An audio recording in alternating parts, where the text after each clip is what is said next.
So Tron Ares is Disney's new way of capturing the technological world of the grid. But this time we have things a little bit differently, whereas normally we have humans going over into the AI world. This time we have AI crossing over into the real world. In Tron Ares, we have the two biggest companies of the technological world, Encom and Dillinger Systems, bumping heads, whereas they're trying to find and use the permanence code to bring AI into the real world permanently. Kevin Flynn, who was the lead programmer for Encom, had created the permanence code and is now in possession of Eve Kim, who's currently running Encom. Whereas Julian Dillinger, who's the grandson of Ed Dillinger, who's been in rival with Encom for years, who's trying to capture the permanence code for himself to create military purposes for the AI systems and programs. He figured the permanence code would be more profitable in his hands, that he could create super soldiers and bring them into the real world for military purposes. Whereas Eve Kim, who figured that the permanence code could be used for more humanitarian purposes, such as solving world hunger or even providing a cure for cancer,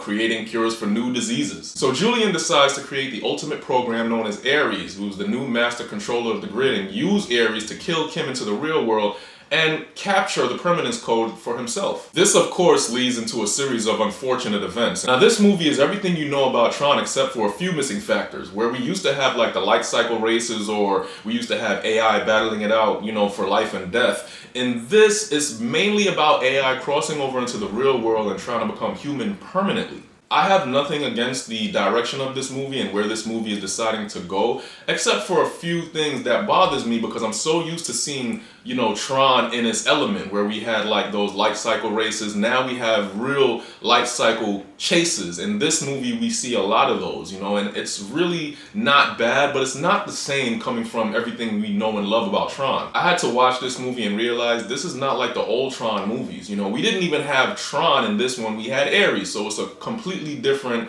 computer program. I kind of felt like Disney should have changed the name from Tron and just called it The Grid. I mean, if we don't have a Tron in this one, why not just call it The Grid, Ares? And I guess it's a cool change of pace depending on how you look at it. We now have Jared Leto, who's playing the lead role of Ares, and he couldn't look no better for a guy in his 50s playing an AI artificial program. For the most part, I think Jared Leto did a great job playing this character of Ares. He portrayed this character of an AI program who really just wants to find his self-worth at the expense of betraying his creator, Julian. In this movie, you really kind of have that whole Pinocchio sequence in where an AI program really just wants to become alive permanently, and the permanence code has the ability to do that. Because once AI programs from the grid crosses over into the real world, they only have about 29 minutes before they disintegrate and go back into the grid again. And the permanence code will be able to guarantee their fulfillment into the real world. My problem with this movie really wasn't in the storytelling. I feel like the writers did an amazing job of what they were trying to do with this movie. I guess I'm just a lot more old-fashioned when it comes to Tron movies, and I really do miss the older versions of Tron. Disney always did a great job with their special effects when it came to Tron, and I don't think they did anything differently with this movie. You still have the light cycles, and this time you have them from the grid into the real world. So now you see what light cycles would look like if you put them into the real world, put them on a highway in a big city, or you have these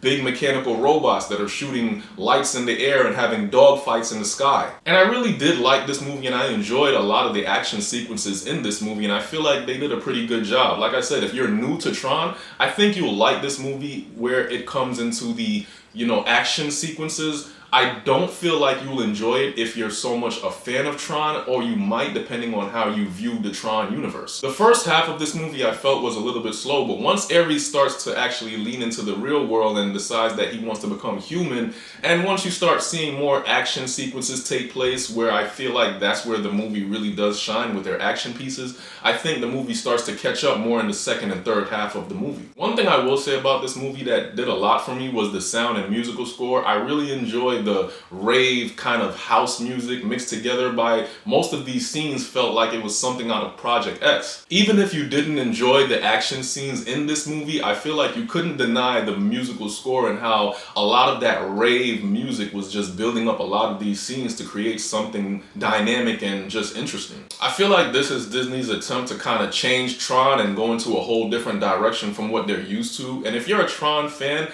I do understand the frustration of wanting wanting to be back into the grid and having that old Tron universe back into the way it was. But I feel like they're really trying to take a step forward into the Tron world and bring us something a little bit different, which I'm not mad at and I'm not disappointed about. I'm just trying to get used to it and adjust to it. There are a few surprises in this movie that I feel like a lot of Tron fans will appreciate about this movie, but there's still so much that I feel like was missing that we didn't really get to see. And I went into this movie with a lot of expectations of seeing something that I was so used to and accustomed to. So when it kind of took a detour from that, I can say that it kind of felt off to me, but I still did enjoy this movie a lot. The thing I like about this movie, the premises is just like something you would see in our world today. You know, we do see a lot of changes in AI and technological advancements, and we do know that there's a new direction in where they're trying to take AI and where they're trying to take a lot of computer programs. It kind of makes you wonder about the future of AI and where AI is going to be taking itself within the next couple of years. You know, will we actually see something like this happen in the real world? Will AI want to become more advanced and more, modern and human? Or are we just leaning into scientific superstition? Look, so all in all, what I'm saying is I like this movie. I like what they did with Tron Ares. Sure, they took away a little bit of nostalgia, but I still appreciate the direction of where they're actually trying to go. I feel like Tron couldn't have came at a better time, where you have a movie bouncing off the ideas that we're dealing with in the real world today with AI and how it's affecting humans in the technological world. It's good to see that they're taking that idea and they're applying it to something that we hold so dear, especially if you're, like I said, a Tron fan and you've come from watching the old Tron in the 1980s to Tron Legacy. This is something you'll appreciate even with the new direction they're taking. I feel like Tron Ares is a good follow-up to Tron Legacy, although if I had to choose between the older versions or the newer versions of Tron, I would have stuck with the older versions. That doesn't necessarily mean that I don't appreciate the new version of where Tron Ares has taken the whole genre. They actually took the grid off the grid, brought it into the world of today. And I guess I can appreciate how they did it, because seeing light cycles in the real world definitely had a different effect